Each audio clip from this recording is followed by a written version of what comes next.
মিয়ানমারের সশস্ত্র যোদ্ধাদের মধ্যে ব্যাপক সংঘর্ষ হয়েছে। এতে দেশটিতে নতুন আতঙ্ক ছড়িয়ে পড়েছে।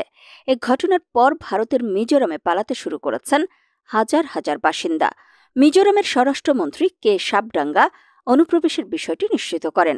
তিনি বলেন, ৩,০০০ বাসিন্দা সীমান্ত পেরিয়ে অনুপ্রবেশ করেছে। সেখানকার সংঘর্ষ আমাদের নিয়ন্ত্রণের বাইরে। মানুষ এসেছে এবং মানবিক কারণে আমাদের পানীয়, খাদ্য এবং আশ্রয় দিতে হবে।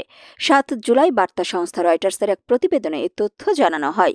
ভারতীয় কর্তৃপক্ষ সংবাদ মাধ্যমকে আরও জানায়, মিয়ানমারে দুটি জান্তা বিরোধী সশস্ত্র গোষ্ঠীর মধ্যে ভয়াবহ সংঘর্ষ হয়েছে। এই ঘটনার পর ভারতের উত্তর পূর্বাঞ্চলীয় রাজ্য মিজোরামে হাজার হাজার বাসিন্দা পালিয়ে যাচ্ছেন। একজন জ্যেষ্ঠ নিরাপত্তা কর্মকর্তা জানান, ২ জুলাই থেকে বাসিন্দারা মিজোরামে প্রবেশ করছেন। এ সময় মিয়ানমারের উত্তর পশ্চিম চীন রাজ্যে কৌশলগত এলাকার নিয়ন্ত্রণ নিয়ে দুটি গোষ্ঠী সংঘর্ষে জড়িয়ে পড়ে। চীন